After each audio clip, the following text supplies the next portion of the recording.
جب نکاح کے 2 بول پڑھ لینے کے بعد شوہر سے تعلق قائم ہو گیا تو لڑکی نے اس 2 بول کی ایسی لاج رکھی کہ ماں کو اس نے چھوڑ دیا، باپ کو اس نے چھوڑا، بہن بھائیوں کو اس نے چھوڑا، اپنے گھر بار کو چھوڑا، اپنے خاندان کو چھوڑا، پورے کنبے کو چھوڑا اور شوہر کی ہو گئی۔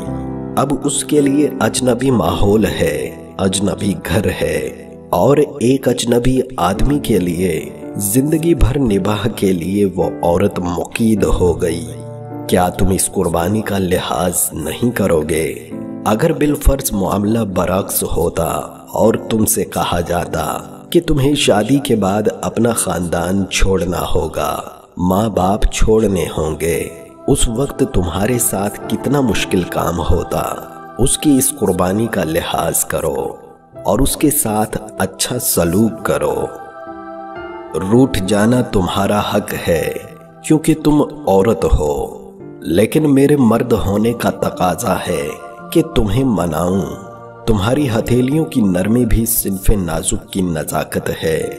میری مردانگی یہ ہے کہ تمہاری نزاکتوں کا پاسبان بنا رہوں۔ تم حیا و شرم کی مٹی سے گوندھی گئی ایک وجود ہو۔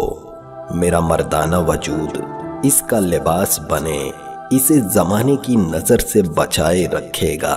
تمہیں ہر بری نظر، ہر ظالم ہاتھ اور کڑوی باتوں سے تحفظ دینا ہی تو میری ذمہ داری ہے، کیونکہ میں مرد ہوں۔